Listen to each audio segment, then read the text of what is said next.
Hey guys, welcome back with me again in this channel. So on today's tutorial, I'm going to show you how you can create a trending viral 3D images using Google Gemini Nano Banana AI. So if you want to create an image like this step-by-step tutorial will guide you through everything you need to know to edit and generate your own realistic AI 3D photos in minutes. So let's just get started. First, you can just head into the Gemini application. You can also go to the Gemini site in your browser.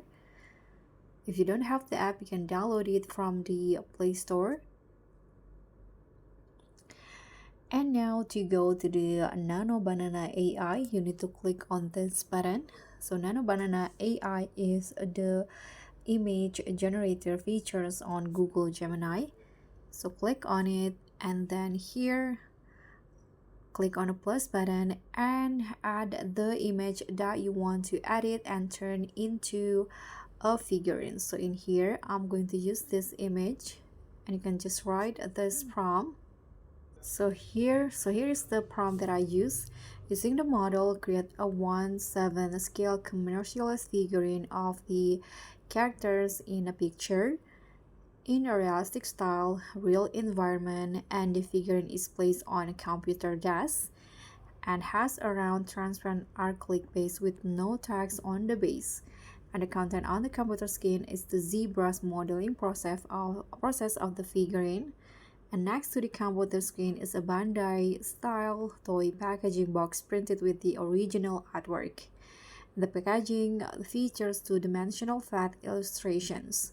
So if you're done with the prompt and also the image, you can just click on the plus button. Now just wait until the 3D photo is fully generated.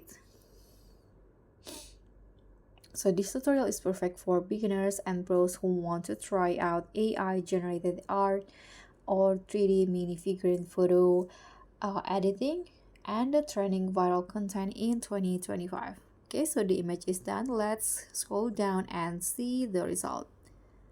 So this is it.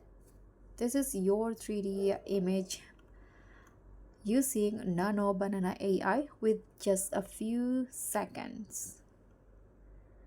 So guys, that's pretty much all. I hope this tutorial will be helpful for you. So don't forget to like, comment, subscribe, and also click on the thanks button below. I'll catch you all on the next tutorials. Bye!